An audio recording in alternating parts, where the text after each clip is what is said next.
Всем привет! Сегодня я расскажу историю, которая произошла 39 лет назад. Имена будут вымышленными, в общем, полуправда, полувымысел.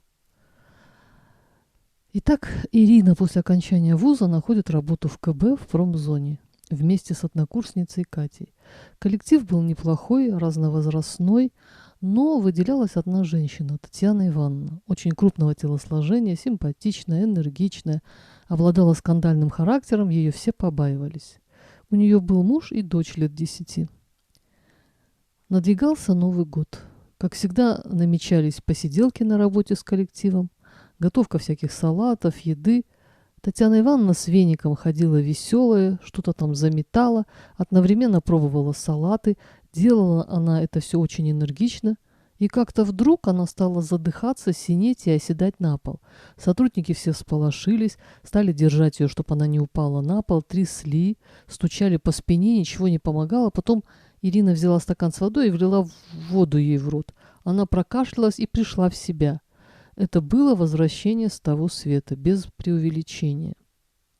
То есть, видимо, салат, как говорят, попал в дыхательный путь и, видимо, перекрыл ей, она не могла дышать. За столом все шутили, произносили тосты, поздравляли Татьяну Ивановну со вторым днем рождения. Говорили, что теперь она проживет до 100 лет. В общем, все было весело и замечательно. Отгремели новогодние праздники, настала пора выходить на работу. Ирина пришла к 8 часам на работу, весь коллектив был в сборе, кроме Татьяны Ивановны. Она почему-то опаздывала, хотя раньше за ней этого никто не наблюдал.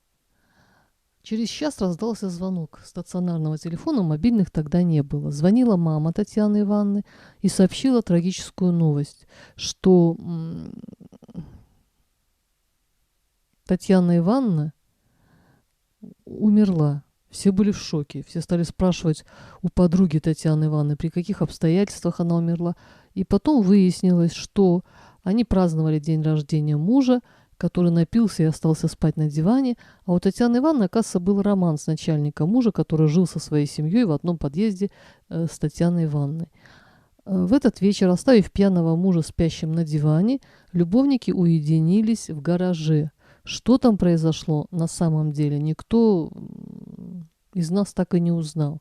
Но любовник остался жив, а Татьяна Ивановна отравилась угарным газом. Коллектив ходил на похороны, все заметили, что теща очень властная особа, относилась к зятю совершенно неуважительно, он был затюканный. Татьяна Ивановна лежала в гробу без косметики, в платочке, совершенно безликая, лицо было маленьким, с остреньким носиком. От былого величия и властности не осталось и следа. Но для живых жизнь продолжилась. Еще несколько дней все обсуждали произошедшее, и подруга Татьяны Ивановны рассказывала все новые и новые подробности из личной жизни Татьяны Ивановны. С ее слов, Татьяна Ивановна сколько жила с мужем, столько и изменяла своему мужу. То ли он пил, потому что жена ему изменяла, то ли она изменяла, потому что он пил. Для нас это тоже осталось загадкой.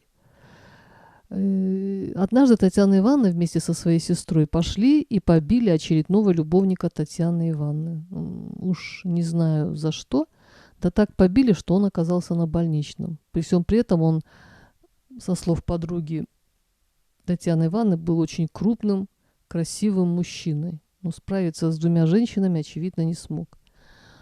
Но Ирину во всей этой истории поразил тот факт, что, избежав случайной смерти однажды под Новый год, буквально через 2 недели смерть все-таки настигла Татьяну Ивановну.